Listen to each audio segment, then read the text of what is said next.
अब लगता है मोदी हार जाएंगे, अब लगता है योगी हार जाएंगे। ऐसा प्रतीत हो रहा है कांग्रेस को, कांग्रेस के समर्थकों को, क्योंकि कांग्रेस में एक बहुत बड़ी खुशी आई है। ठीक है, कांग्रेस एक तो पहले खुशी आई थी जब गठबंधन ये लोग कर रहे हैं। आजकल गठबंधन का नाम बदल करके इंडिया रख लिया है, और ये भी एक गठबंधन का नाम ही है इंडिया, भारत वाला इंडिया नहीं है, ये इंडिया नाम रखा गया है। तो ये सभी लोग जितने गठबंधन में थे, ये लोग खुश हो गए हैं क्योंकि उपहार के कारण। उपहार ये है कि राहुल गांधी जो है वो संसद भवन में अब बैठ पाएंगे।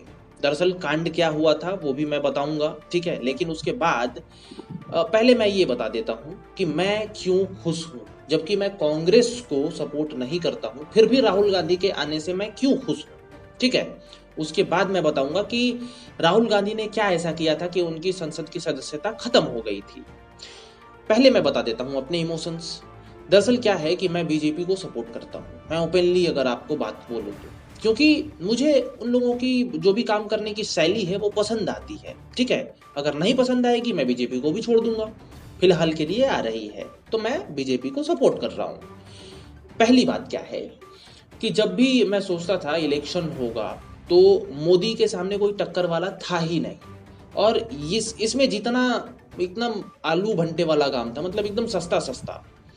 अभी क्या है, कांग्रेस अगर हार जाती मोदी से 2024 के इलेक्शन में, तो कांग्रेस बोलती कि हमारा तो एक बहुत बड़ा लीडर जो है वो लड़ ही नहीं पाया है। ठीक है, बट क्या है कि अब संसद में आ गए हैं राहुल गांधी, अब इलेक्शन भी लड़ पाएंगे, और जब इलेक्शन होगा तो राहुल गांधी यानी कांग्रेस के राहुल गांधी और बीजेपी के मोदी में टक्कर होगी, और ये टक्कर देखने में मजा आएगा और हमें भी आपको कुछ बताने में मजा आएगा।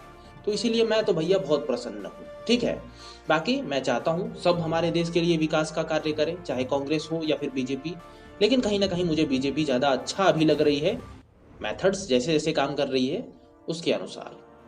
दरअसल क्या है कि 2019 में 13 अप्रैल को एक चुनावी रैली में राहुल गांधी ने मोदी सरनेम को लेकर के कुछ ऐसी भाषा का प्रयोग कर दिया था जो कि क्रिमिनल एक्ट में चली जाती है, मतलब क्राइम नहीं कह सकते पूर्णतः, अब वो तो कोर्ट जाने, बट उसी भाषा के ऊपर राहुल गांधी को लोअर कोर्ट जितने भी गए थे वहां पे 2-2 साल की जेल हो गई थी। ठीक है, तो ये अब सुप्रीम कोर्ट में मामला गया, और सुप्रीम कोर्ट ने लोअर कोर्टों की जो भी जेल की परंपरा थी, मतलब जेल का कहा गया था, जेल दिया गया था, ठीक है, राहुल गांधी को, उस पर बैन लगा दिया, उस पर रोक लगा दिया। ठीक है, सुप्रीम कोर्ट ने राहुल गांधी को जो 2 साल जेल खटना था उसको रोक दिया और कहा कि नहीं जाएंगे ये। ठीक है, इतना ही आप समझ लीजिए, एक कॉमनली ब्रीफिंग कर रहा हूं आपको। तो अभी क्या है, जेल वो गए नहीं, इसी जो शब्द बोले थे मोदी सरनेम को लेकर के, इसी के वजह से, क्योंकि देखिए उनकी सदस्यता चली गई थी मोदी सरनेम की वजह से ही। ठीक है, और इसी में क्योंकि जेल वेल हो गया था उनको, तो सदस्यता तो चली ही जाएगी, लेकिन अब जेल खत्म हो गया, अब जो क्राइम था वो खत्म हो गया, तो अब सदस्यता भी लौट के आ गई है, अब वो लड़ पाएंगे इलेक्शन, ऐसा जहां तक मुझे इन्फॉर्मेशन है, ऐसे लड़ पाएंगे। ठीक है, तो देखते हैं क्या होता है। फाइनली वेलकम, राहुल गांधी सदन में आ गए।